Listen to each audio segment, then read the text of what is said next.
Bueno, pues muchas gracias por invitarme a dar esta charla, ¿no?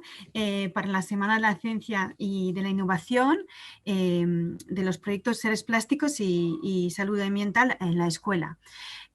Vamos, que me parece estupendo poder tener la oportunidad de hablar del tema de la crianza y de la sostenibilidad dentro de este contexto, porque realmente, bueno, pues creo que es fundamental que nuestras pequeñas y nuestros pequeños estén cuanto antes sensibilizados a los temas de la ecología y en general, ¿no? de la salud ambiental. No es un tema solo para personas adultas y también es un tema que tiene que ver con ellas y a las que les podemos sensibilizar. Bueno, me presento, yo soy Marión del Aporte, soy cofundadora del proyecto sinplástico.com. Sinplástico.com es un proyecto que creamos mi compañero Javier y yo hace ahora pues 6 años, en el 2014.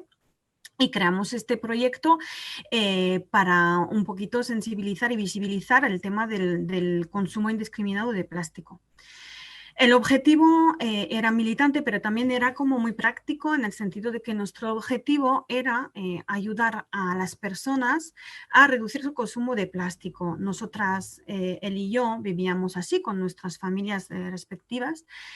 Y nos dábamos cuenta que aquí en España no había tanto recurso para poder reducir el consumo de plástico y vivir de manera un poco más ecológica, residuo cero, sin tóxicos, etcétera. Entonces, creamos sinplástico.com. Primero fue sacar un blog en el que explicáramos un poquito cuál era pues, nuestra manera de vivir, explicar un poquito cuáles eran los primeros pasos que nos llevaron a esta vida más sostenible y unos meses después seguimos creando una tienda bueno, ahora también ofrecemos charlas, talleres, etcétera. Y bueno, hace unos meses también yo por mi parte saqué un libro que se llama Familia sin Plástico, en el que pues trato un poquito pues de manera sencilla, un poco tipo, es como un pequeño manual, ¿no? Pues trato de explicar cuál es mi vida, de mi familia, cómo vivimos de manera ecológica, sin plástico y pues sin tóxicos, ¿no? De manera saludable. Pues hoy he venido a hablaros del tema de la crianza en la sostenibilidad. Es un tema que trato mucho en el libro porque, bueno, yo empecé este proceso de reducir el plástico hace, bueno, ya más de 10 años y en este momento pues era una mujer con pareja, no tenía hijas y, bueno, pues en el libro trato un poquito este recorrido y de en qué momento, y hablo del momento en el que yo fui madre y mi marido padre, y cómo pudimos incluir la crianza, la llegada de nuestras hijas dentro de esta vida que ya de por sí llevábamos de manera sostenible. Porque es verdad que es interesante ver muchas veces que el hecho de tener familia para muchas personas parece que supone que se te complica tanto la vida que ya se convierte casi en una cosa imposible tener una vida sostenible o realmente sostenible. Sin embargo, eso implicaría que llevar una vida sostenible es algo complicado, que yo no creo que sea el caso. Es lo que hablo en el libro, que al final llevar una vida sostenible no es más complicado que llevar una vida menos sostenible. Es otra manera de vivir, pero tampoco creo que sea más difícil acumular el plástico en casa que tratar de evitarlo, ¿no? Es una cuestión de cambios de hábitos. Entonces, sí que es verdad que cuando hablamos de crianza en la sostenibilidad y cuando hablamos de cómo criamos y transmitimos a nuestras hijas o hijos, pero también igual a nuestras alumnas, nuestros alumnos, si somos profesoras y profesores, cuando hablamos de esto, es como muy interesante ver que si los traemos dentro de un ámbito que ya está respetando la sostenibilidad, pues ya va a ser más fácil, ¿no? Entonces, por ejemplo, vamos a dar el ejemplo de la familia, ¿no? Yo, por suerte, cuando decidimos traer una familia, tener una familia, yo ya vivía evitando el plástico, reduciendo los residuos. Entonces, no es algo que vino y que tuve que añadir a mi crianza. Es que mi crianza se incluyó en esto, ¿no? Y diría incluso que para mí criar en sostenibilidad empezó en el día que nos miramos así enamorados diciendo, vamos a tener familia, ¿no? Lo digo un poco de broma, pero es real. Porque en este momento yo sentí que además de tener una responsabilidad hacia el medio ambiente, tener una responsabilidad en mi manera de consumir, también me di cuenta que tenía una responsabilidad sobre la salud de mis hijas, bueno, que son niñas, pero digo mis hijas, ¿no? Mis hijas casi incluí la sostenibilidad en su crianza en el momento que me quedé embarazada, e incluso antes. Antes de tenerlas ya había empezado a tener medidas para limitar su contacto con los tóxicos del cotidiano y para mejorar mi salud interior, o sea, mi salud profunda, para que los primeros 9 meses de su vida se desarrollen en un ámbito que iba a ser yo, que yo iba a ser el recipiente de esta gestación, la más saludable posible. Cuando digo esto, tampoco quiero decir que fue súper extremista, sino más bien empecé a cuidar cosas particulares, sencillas, que permitían reducir mi exposición a tóxicos. Pues, por ejemplo, empecé a comer el ecológico. Ya comía ecológico, pero ahí como que más importante, ¿no? En vez de picar algo en una panadería, me llevaba algo hecho en casa o frutos secos ecológicos, ¿no? Intentaba reducir un máximo el porcentaje de comida que consumía que no fuera ecológica. Dejé de pintarme las uñas, rebajé mucho el uso de cosmética, me pasé totalmente a la cosmética natural, que ya era algo que hacía, pero ya ahí como que casi dejé de usar cosmética, me dejé de teñir el pelo, etcétera, etcétera. Una serie de medidas que permitían que durante la gestación de mi primera hija no hubiera tanto tóxico que pueda llegar a entrar en mi cuerpo y por lo tanto en el suyo. Para mí era importante porque sabía que el momento de la gestación era clave. Ahora me vais a decir, es que eso es una charla sobre educar en la sostenibilidad y no se está hablando de embarazo.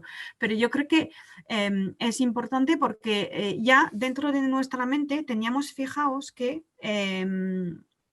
teníamos fijado que si le ofrecíamos a nuestras hijas un ámbito, un lugar de vida donde no hubiera tanto plástico, no hubiera tanto residuo, donde no hubiera tanto tóxicos, iba a hacer su normalidad. Y el problema que tenemos hoy, que tenemos hoy las personas adultas, los adultos, es que muchas veces nos cuesta hacer el cambio de la vida anterior, de la vida de mucho consumo, mucho plástico, tóxicos, mucha cosmética, muchos ambientadores de casa, productos de limpieza, químicos. Tenemos esta costumbre y nos está costando cambiarnos a lo otro. Entonces, si a nuestras hijas y nuestros hijos les ofrecemos ya un ámbito donde no están estas cosas, donde ya ven que la vida normal es vivir sin ello, o que se puede perfectamente vivir sin ello, pues entonces estamos ayudándoles en su transición, porque no va a ser una transición, sino que va a ser su manera de vivir. De la misma manera que niñas y niños criados en un pueblo donde se hace conservas, donde se consume de la huerta, para ellos es lo lógico. Y cuando sean más mayores seguramente les parecerá lógico tener una huerta y serán capaces de hacerlo, pues de la misma manera. En los colegios lo mismo. Está muy bien desarrollar actividades y vemos cada vez más colegios ofreciendo actividades sobre la reducción del plástico, sobre, bueno, pues la reducción el cuidado del medio ambiente, la reducción de los residuos, pero sí que es interesante que, a ver, cómo el colegio, como institución, como lugar de vida, puede ir reduciendo esto. ¿De qué manera? Pues igual ofreciendo meriendas de fruta, con cáscara de fruta que se pone en un compost. ¿De qué manera? Pues usando materiales de recuperación. Si hay algo entregado en el colegio en una caja grande de cartón, porque el colegio ha pedido SIAS, yo qué sé, pues usar estas cajas, reutilizar estas cajas de cartón, hacer manualidades, que las niñas y los niños vean que estamos reutilizando cosas que en otro contexto hubiéramos tirado. Es un ejemplo, ¿eh?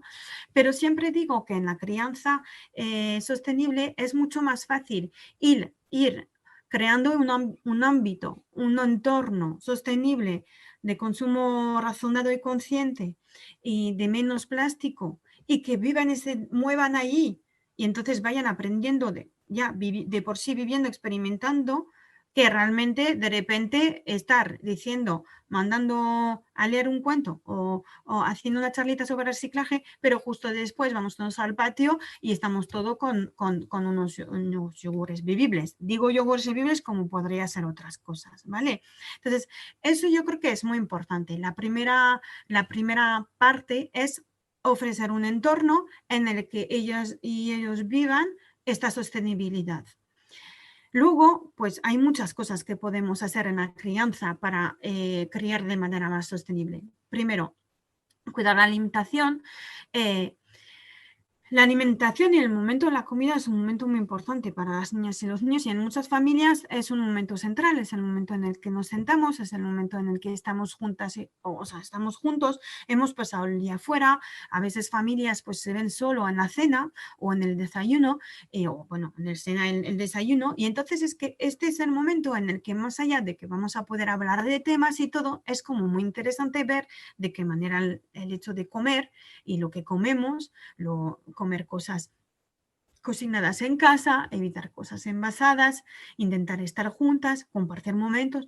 Esto es muy bueno porque va a permitir a los niños y las niñas ver que la comida no es algo que viene, por ejemplo, en un paquete, porque es que gran parte del consumo de plástico y de los desechos de plástico vienen de los envases de comida, por ejemplo. Entonces, si vemos que en realidad la galleta que me como la he hecho el fin de semana con mi madre o con mi padre, o que pues los lunes y martes desayuno bizcocho que he hecho con mi padre el domingo por la tarde y ha sido además una actividad, pues eso son cosas, el tema de la comida, del momento de la comida, la preparación de la comida, que ayuda mucho a ver y a transmitir que vivir con menos plásticos, no generar tantos residuos plásticos, es posible. Y diría que además de ser posible, yo creo que es más saludable porque suele ser una comida menos azucarada, menos salada, menos grasa. Y además, y eso es un punto que creo que muchas veces se nos olvida comentar, es bastante más barato. Muchas veces me encuentro en charlas y me dicen, pues que comer ecológico y vivir de manera sostenible es muy caro. Pero es que no es muy caro. Criar en la sostenibilidad es mucho más barato que criar fuera de la sostenibilidad, te lo digo ya. Criar de una manera que vamos a ofrecer a nuestras hijas e hijos juguetes reutilizados, heredados, o ropa que ha llevado la hermana mayor, ropa que vamos a comprar juntos en tiendas de segunda mano. Todo esto es más barato y más asequible. Y además les vamos a dar el sentido de dar segunda vida a las cosas. Yo, por ejemplo, pues cuando me apetece, porque a veces apetece comprar algo me apetece comprar algo a mi hija, pues voy con ella a la tienda de segunda mano y vamos eligiendo un juguete y le cuento que este juguete fue de otra persona, de otra niña o de otro niño que ha tenido vida y que nosotros le vamos a dar más vida. De la misma manera lo hago con la ropa. Cuando mi hermana suele darme ropa, pues me digo, Jaime, este pantaloncito que ha jugado tanto encima de tu prima, que ahora lo vas a saltar tú y que va a conocer a tu cole, eso, es intentar también usar todo lo que son nuestros gestos de la sostenibilidad, pues usarlos para darles un poquito de magia al cotidiano, para decirle, mira, hacer hablar las cosas, hacerles entender que lo nuevo no tiene que ser, no sé cómo decirlo, ¿no? De primera mano. La novedad, algo nuevo puede ser algo que ya ha sido usado por otra persona. Es nuevo en tu vida y eso es lo que importa. Son muchos pequeños trucos que nos van a permitir, dentro del recorrido de nuestra vida sostenible, pues transmitir esto a las pequeñas y los pequeños. Entonces, bueno, es un tema que se podría hablar horas y yo creo que aquí os he dado como un poquito de primeras pautas. Crear un entorno sincero, honesto, sostenible, donde más que educarles a ser sostenibles, educarles en la sostenibilidad, en un hogar sostenible, en un hogar donde consumimos de otra manera, llevarles a hacer la compra en las pequeñas tiendas para que lo vean y todo. Y luego todo lo que es los actos de consumo sostenible, los actos de, no sé, llevar el compost, hacer una huerta, implicarles, dando a esta actividad pues un aspecto mágico de cuento, usando las risas, como funciona muy bien con las niñas y los niños. Y eso pues sí, permite que las pequeñas y los pequeños pues vayan creciendo en un ámbito donde sí la sostenibilidad es posible, donde sí se puede vivir con menos plástico, y eso es que hará que luego, más adelante, sean adultas y adultos que puedan vivir de esta manera, de manera más fácil. Espero que